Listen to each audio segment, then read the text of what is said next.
ఓం శ్రీ గురుభ్యో నమః. వాగర్థావివ సంపృక్తౌ వాగర్థ ప్రతిపత్తయే జగతః పితరౌ వందే పార్వతీ పరమేశ్వరౌ.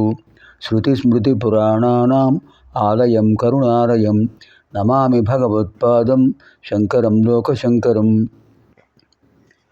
శంకర భగవత్పాద వారు మనకు అనుగ్రహించినటువంటి శివానందలహరి స్తోత్రంలో 65వ లహరి విశేషాలు తెలుసుకుందాం. ముందుగా ఆంజనేయ స్వామి వారి ధ్యానం.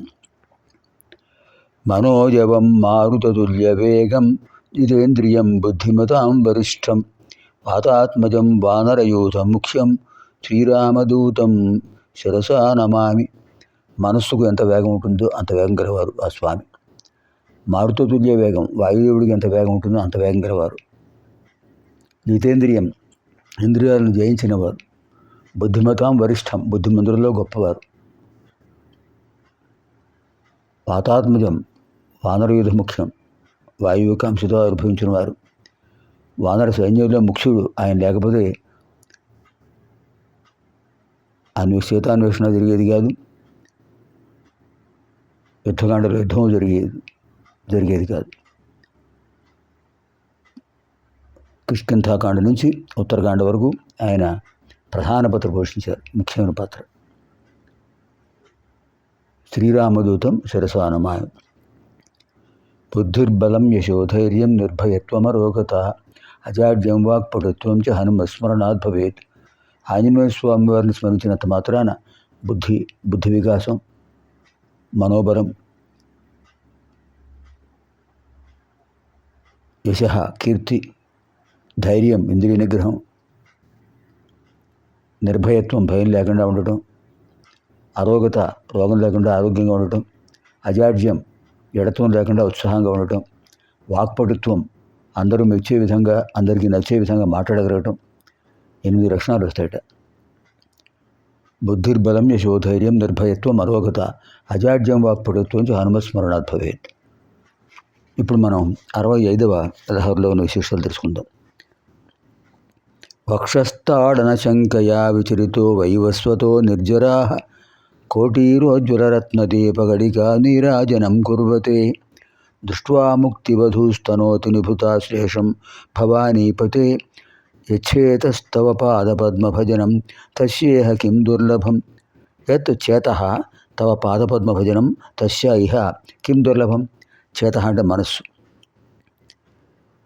వక్షస్థాడన శంకయా విచరితో వైవస్వతో నిర్జరా కోటీరోజ్వలరత్నదీపగడికా నీరాజనం కుర్వతే దృష్ట్వా ముక్తివధూస్తనోతి నిభృతాశ్లేషం భవానీపతే యచ్చేతస్తవ పాదపద్మభజనం తస్యేహ కిం దుర్లభం.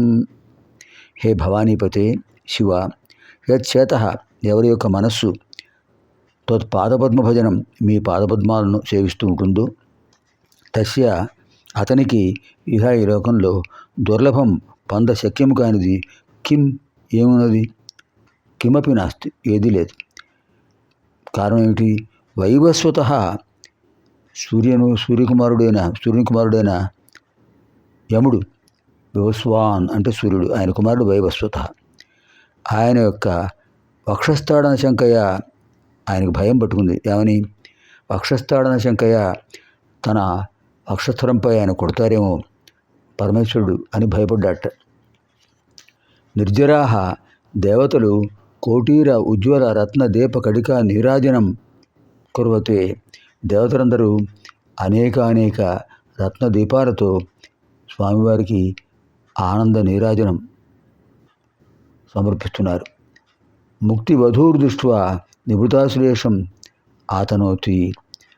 అటువంటి స్థితిలో ముక్తి అనేటటువంటి కాంత దృష్ట్వా చూచి నిభృత ఆశ్లేషం ఆతనోతి, అద్భుతమైనటువంటి ఆలింగనం ఇస్తుంది. అంటే ఓ పార్వతీపతే, ఎవరి చిత్తము నీ పాదపద్మ భజన చేస్తుందో అతనికి ఈ లోకంలో బంధశక్యం ఏముంటుంది? యముడు కూడా వాడి దగ్గరికి రాడు. ఎందుకంటే ఇంతకుముందు మార్కండేయుల వారి విషయంలో ఆయనకు పరమేశ్వరుడు యొక్క ఆగ్రహాన్ని గురివడం జరిగింది. అంచేత నిన్ను స్మరించేవాడి దగ్గరికి యముడు కూడా రాడు. ఇంకా దేవతలు తమ కిరీటాల్లో ప్రకాశించే రత్న దీపాలతో నీరాజనం చేస్తున్నారు. అలాంటి వాడికి, నిన్ను భజించేవాడికి. అంతేకాదు ముక్తికాంత కూడా అతనికి అద్భుతమైన అనుగ్రహాన్ని కలిగిస్తుంది. అంటే మోక్షప్రాప్తి సులభము. ఎంత అద్భుతంగా చెప్పారు చూడండి. ఆ పరమేశ్వరుని సేవించే వారికి అన్నీ లభిస్తాయి, మోక్షం కూడా లభిస్తుంది. వక్షస్థాడన శంకయా విచరుతో వైవస్వతో నిర్జరా కోటీరోజ్వలరత్నదీపగడిగా నీరాజనం కుర్వతే దృష్ట్వా ముక్తివధూస్తనోతి నిబుధాశ్లేషం భవానీపతే యచ్చేతస్తవ పాదపద్మభజనం తస్యేహ కిం దుర్లభం. పునర్మిలామः ఆగామిని కార్యక్రమే. సర్వేభ్యः పరమేశ్వరేశ్వర దివ్యానుగ్రహప్రాప్తిరస్తు. శివం భవతు. స్వస్తి.